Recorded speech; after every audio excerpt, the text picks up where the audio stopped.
So, as we all know that we have a motto that students will get to know more about the general topics such as importance of tests, its analysis, and also about digitalization in the field of education.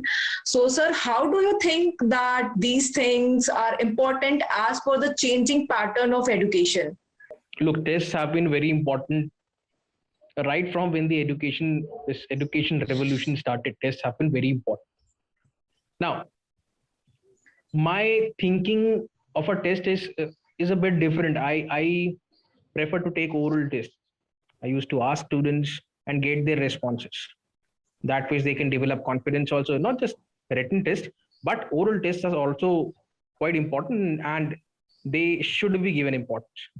Now, especially tests are not, there is going to be a test of 1 hour and the students know that. No, nothing of that sort. When you are teaching in a class, let's say a bunch of 30 or 40 students, you need to make sure you have to have eyes on each and every one of them. Yes, sir. You need to keep asking them. Whatever you are teaching, you've got to be very sure that each and every student is being communicated in the same manner as what you're thinking.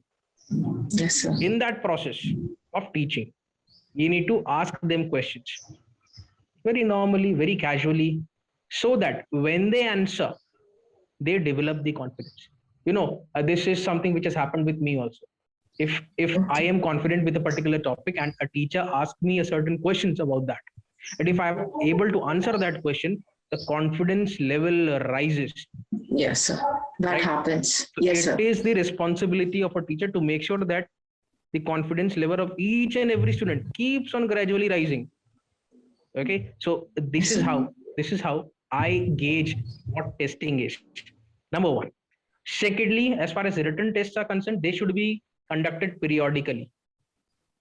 Well, look, what happens, like we used to study mathematics, let's say. Okay, so in your first semester there are 10 chapters, second semester there are 10 chapters, and in third semester also there are 10 chapters.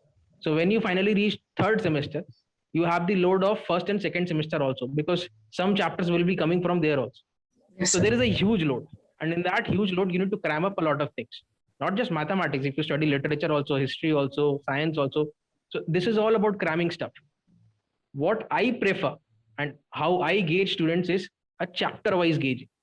If you finished a particular topic or a particular chapter, take a test immediately to understand which students are performing better. And if there are certain students who need some more attention, then give it to them. No problem. So periodical evaluation of students is very important because we all have different kinds of brains. Some students Yes, sir. are able to, some students have, what do you say, a bigger Grasp hard disk. easily.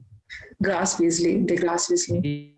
Yes, and a bigger hard disk and a very good RAM, I should say. Some students Yes, have sir. a smaller hard disk and not an efficient RAM, right? So if we conduct tests periodically after one chapter, small tests, then they will be able to perform better, and their confidence level again will gradually rise. And this is what a teacher needs to see always, whether the confidence level of student is going up or down, and that's quite important. Okay, so these periodical tests are going to really help you. And a lot of students I've seen, they don't prefer giving tests. So whenever there is a test, they would say, sir, I'm ill, I won't be able to take the test. And they'll be giving some certain reasons. They might be justified also, but most of the cases they're not justified. So I want them to join the battle, to become a soldier, to fight the battle. And I'm sure whenever they become victorious, their confidence level again, I always say, would increase. That's the main point, to increase the confidence level. Yeah, yes, sir. That was my evaluation. That's Yeah. true.